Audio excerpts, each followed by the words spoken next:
Hello and welcome. Hello and welcome to all our viewers in Nigeria and around the world in News Brief on Global Television. Coming to you live from the nation's capital, Abuja, I am Sharon Ajay.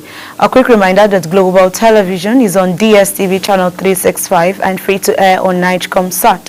You can download the Global TV Nigerian mobile app for Android and iOS devices to keep track of our broadcasts. The Northern Youth Council of Nigeria has condemned the recent wave of violence in Plateau State, calling on the federal government to take immediate and decisive action to halt the crisis.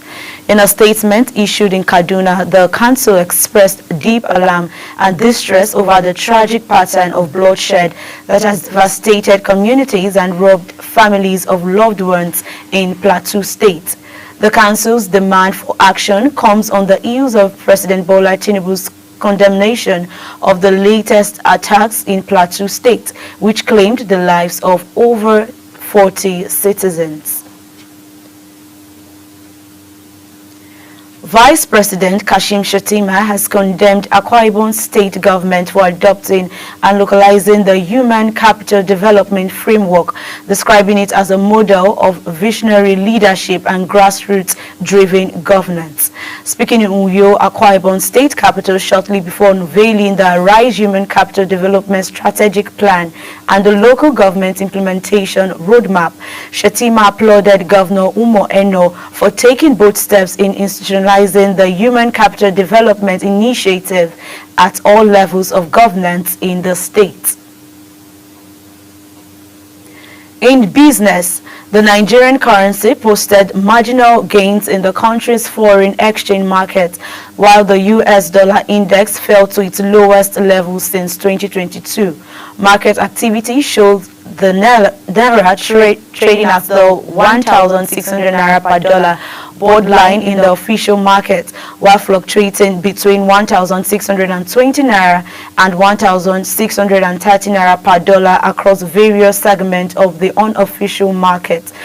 The domestic demand for the dollar remains high, contributing to the Naira's continued weakness, even as global demand for the dollar has declined due to a sell-off in the U.S. Treasury markets.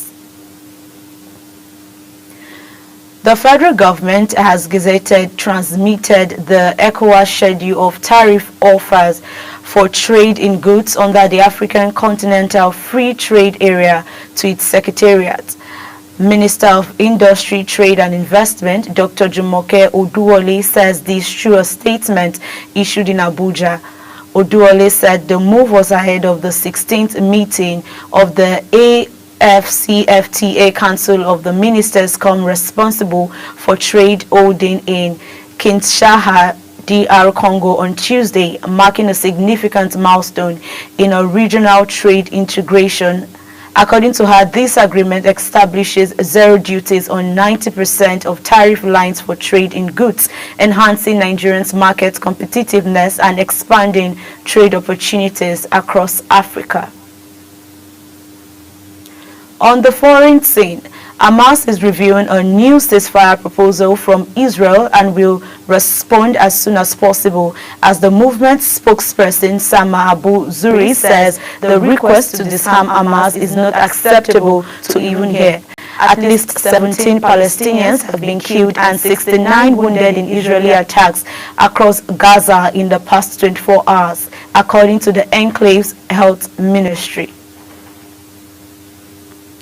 United States Special Envoy Steve Witkoff says Russian President Vladimir Putin is open to a permanent peace deal with Ukraine. President Donald Trump's envoy made the claim in an interview following a compelling talks with Putin in St. Petersburg last week. However, Russian Foreign Minister Sergei Lavrov warned that agreeing terms on a deal is not easy, while Ukraine and its European allies have called on Washington not to be deceived by Moscow's delay tactics regarding a ceasefire. And in sports, Quadri Aruna begins his 2025 International Table Tennis Federation World Cup campaign with a gritty 3-1 win over Benin's Abdelkader Salifo in one of the headline matches on day one of the tournament, Mako. The tie, a rematch of their ITTF African Cup encounter, was filled with momentum shift as both players showed flashes of why they are among the continent's finest. Aruna, however, held his nerves at critical moments, fencing off a comeback from Salifo to grab the victory. The Nigerian, ranked 20th in the world, has to dig deep, especially in the fourth game where Salifo led 8-6 before Aruna reeled back to close out the tie.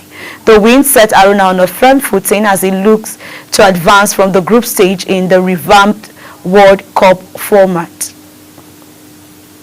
And that's it on the news brief. A quick reminder that Global TV is on DSTV channel 365, on StarTimes channel 276, and free to air on Nigecomsat. I am Sharon Ajay. Thank you for watching.